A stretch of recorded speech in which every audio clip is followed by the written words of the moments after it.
Hey guys, welcome back to my channel. Now, I will summary the chapter 11 entitled Build a Small Network.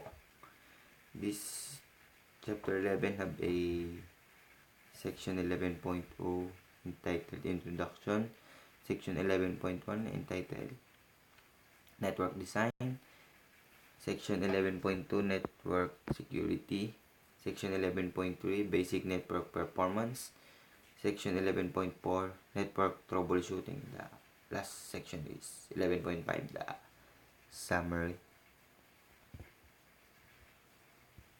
Types of threats that we will encounter to our network. Information theft.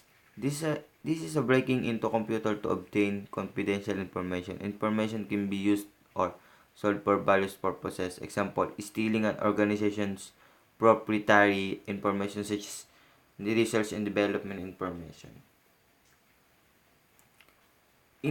Intruders can gain access to a network through software vulnerabilities, hardware attacks, or through guessing someone's username and password like that.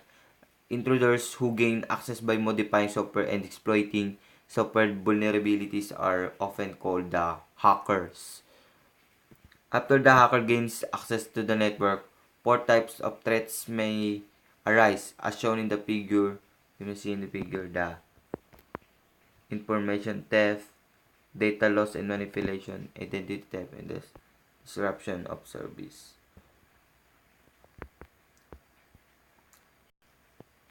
Physical security. This is the four classes of physical threats are hardware threats, environmental threats, electrical threats, and maintenance threats. Hardware threats is a physical damage to servers, routers, switches, cabling plant, and workstations. Environmental threats, temperature extremes, too hot or too cold, or humidity extremes, too wet or too dry. Electrical threats, voltage spikes, insufficient supply voltage or brownouts, unconditioned power or noise, and total power loss. Maintenance threat, poor handling of key electrical components, electrostatic discharge, lack of critical spare parts, poor cabling, and poor labeling. These issues must be dealt within an organization policy as shown in the figure. Plan physical security to limit to the equipment.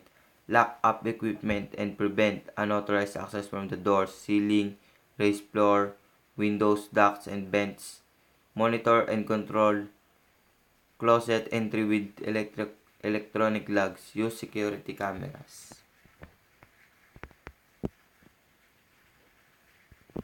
Types of malware. Malware or malicious code or malcode is a short for malicious software. It is code or software that it is specifically designed to damage, disrupt, steal, or inflict bad or illegitimate. Viruses. A computer virus is a type of malware that propagates by inserting a copy of itself into becoming part of another program. Worms. Computer programs are similar to viruses in that they replicate functional copies of themselves and can cause the same type of damage. Trojan horses. Trojan horses is another type of malware named after the wooden horse the Greeks used to infiltrate Troy. That's the types of malware you must see in our computer. Renaissance attacks. In addition of malicious code attacks, it is also possible for network to fail prey to various network attacks.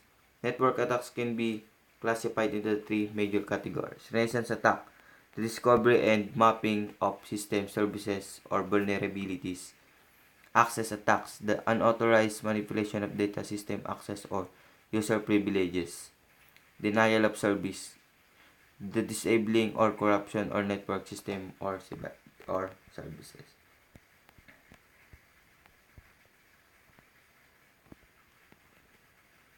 The ping command.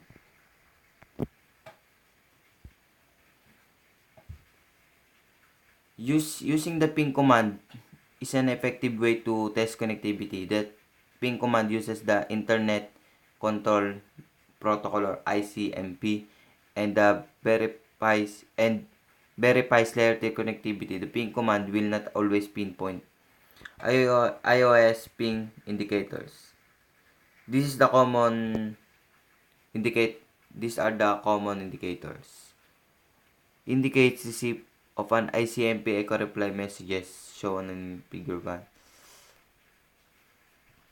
The period may indicate that a connectivity problem occurred somewhere along the path. It may also indicate that a router along the path did not have a route to the destination and did not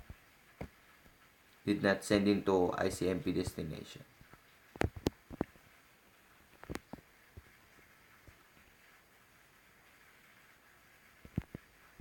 Troubleshooting scenarios.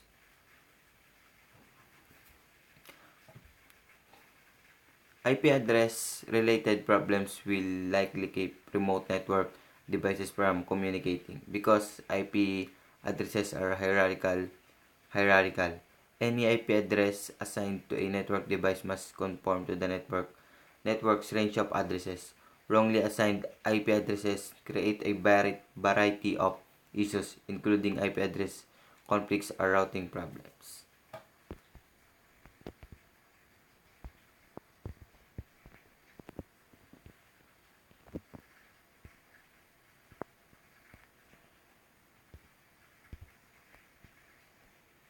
So this is the summary of whole chapter 11.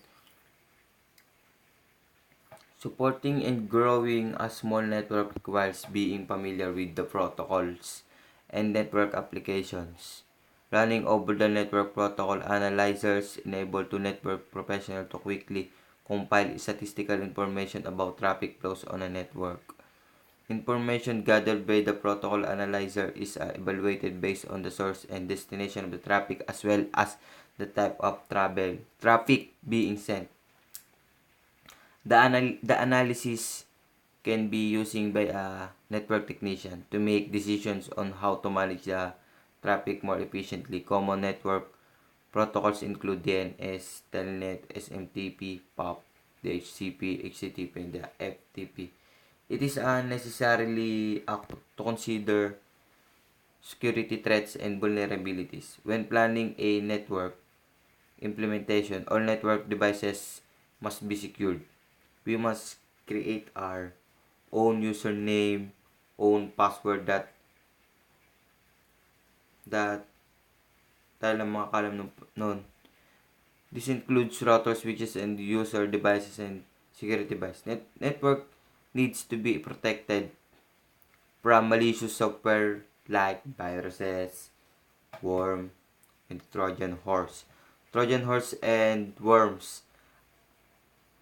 Antivirus software can detect most viruses many Trojan horse applications and prevent them from spreading in the network. The most effective way to mitigate a worm attack is to download security updates from the operating system vendor and patch all vulnerable systems. Network must be protected from network attacks. Network attacks can be classified into three major categories: the renaissance, access attacks, and the denial of service. There are several ways to protect a network from attacks: authentication, authorization, and accounting, or AAA. Network security services provide the primary framework to set up, access, and control a network device. AAA is a way to control this to control who is permitted to access a network or authenticate, what they can do while they are there or authorized, and to watch and action they perform accessing the network accounting. So that's all for the chapter 10. The firewall is one of the most effective security tools available from the internal network. Cisco IOS configuration files such as startup config or running config should be archived. These files can be saved to a text file or stored on TFTP server. Some models of routers also have a USB port and the file can be backed up on the USB drive. If needed, these files can be copied to the router end or switched from the TFTP server or USB drive. So that's all for the chapter 11. Thank you for watching. That's all. Thank you.